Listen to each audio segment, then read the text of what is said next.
আসসালামু আলাইকুম। সবাই কেমন আছেন? আশা করি সবাই ভালো আছেন। আজ আমি আপনাদের নিয়ে চলেছি আমার সবচেয়ে পছন্দের জায়গা গ্রাম বাংলার সেই সবুজ প্রকৃতির কোলে।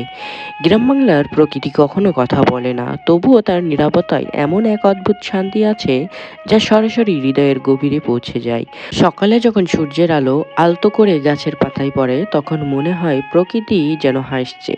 হালকা বাতাসে দুলছে ধানের ক্ষেত, পাখিরা ডাকছে নিজেদের মতো করে।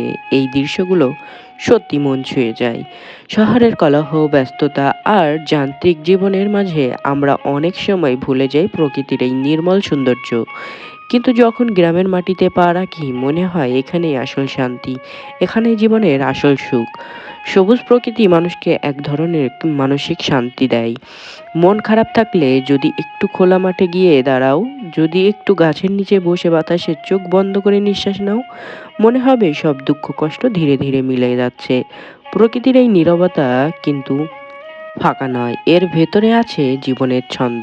গাছের দোলায় পাখির কণ্ঠে, নদীর কলকল শব্দ, সব জায়গায় যেন এক অজানা সুর বেজেও চলে।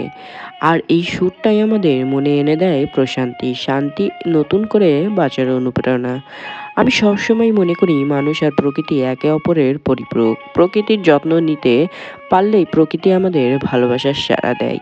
তাই আসুন আমরা সবাই প্রকৃতিকে ভালোবাসি, গাছ লাগাই, পরিবেশকে সুন্দর রাখি। গ্রাম বাংলার এই সবুজ প্রকৃতি শুধু চোখে দেখার নয়, এটা অনুভব করার বিষয়। যখন বিকেলে মাঠের ধারে সূর্য ঢলে পড়ে তখন আকাশের রং আর গাছের ছায়া মিলে এক অপরূপ দৃশ্য তৈরি হয়। সেই মুহূর্ত মনে হয় জীবনের আসল সৌন্দর্য। আজকের মতো এই পর্যন্ত। সবাই ভালো থাকবেন, সুস্থ থাকবেন। আল্লাহ হাফেজ।